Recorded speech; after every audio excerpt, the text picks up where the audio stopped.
So this is my Rosa Backroad bike frame. If you've seen my first video, you've probably already figured out why I'm back with a sequel.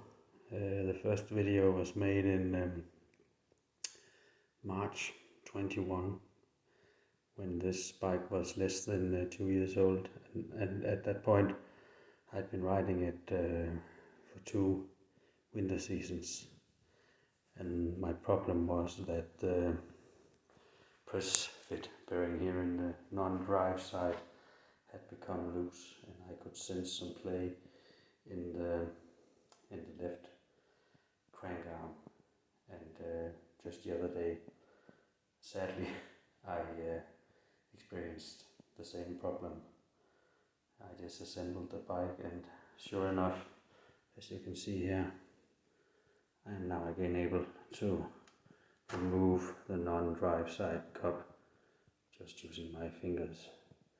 And obviously, this being a press fit crank, that shouldn't be possible. Now, as you can see, if I move over to the drive side, here the fit is as it should be. Obviously, you can't tell how much force I'm applying, but I'm applying as much of my finger strength as I possibly can, and it just won't budge, and it's just sitting there perfectly. Now this suggests to me that the crank, the hole that this shaft goes into, is slightly conically shaped now, or perhaps it has always been. I don't know. So, but anyway, this is a common standard bottom bracket. It's a Shimano BB86, and this means that the diameter of this cup is 41 millimeters. And the principle of press fit, also known as an interference fit, is that the diameter of this shaft, the 41 millimeter diameter, should be ever so slightly bigger than the size of the hole that you see here, the hole in the crank, in order to create the interference fit, the press fit. And it should be less, I suppose most of you know, who've been watching any of these videos with press fit problems, that you need a press tool to press the bearing into the frame. But as you can clearly see here, I can just do it by hand. So even if I got a replacement bearing, I mean, that wouldn't change a thing. It would go bad very soon. So I've got a cheap vernier here, and I've preset it to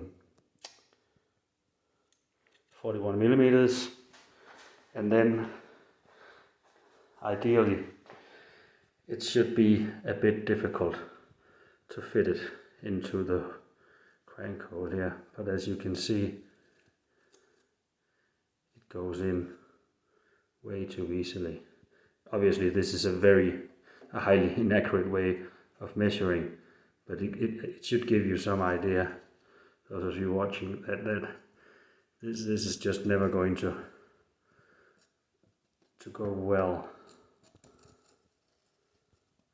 And this being a cheap vernier, I mean, it's the manufacturer claims that it's accurate to within 0.03 of a millimeter, and so this is just to give you an indication.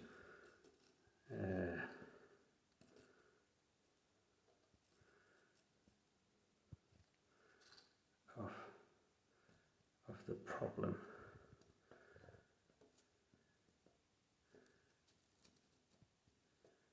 As you can tell, I don't need a tool or anything just to put it in. It just goes right in. Now there are ways of measuring the size of a hole like this that is way more accurate, but this is just, well, to tell you the truth, I think this frame is done for. I can't see how just putting a fresh bottom bracket in there is going to make any difference. You would have to add some material to fix this. I guess maybe you could add some carbon, or you could use some sort of adhesive filler, some epoxy to go in with along with the bottom bracket. But since this error was present already 2 years ago, I really do think that this is a problem that Rose should address. I do think that this is a warranty issue. I'll let you know in the comment section how Rose responds. I'm going to get in touch with them and see what they suggest can be done about it. Last time what happened was that they asked me to send the bike to them, which I did, but I had to, they made me pay for sending it both ways, and then they kindly replaced the bottom bracket free of charge, but freight alone cost me in excess of 150 euros, so I can get a new bottom bracket cheaper than that at my local bike shop, and perhaps they can come up with some sort of fix. But I really do think that, well, to be honest, Rose ought to replace this frame, but we'll see. I'll let you know.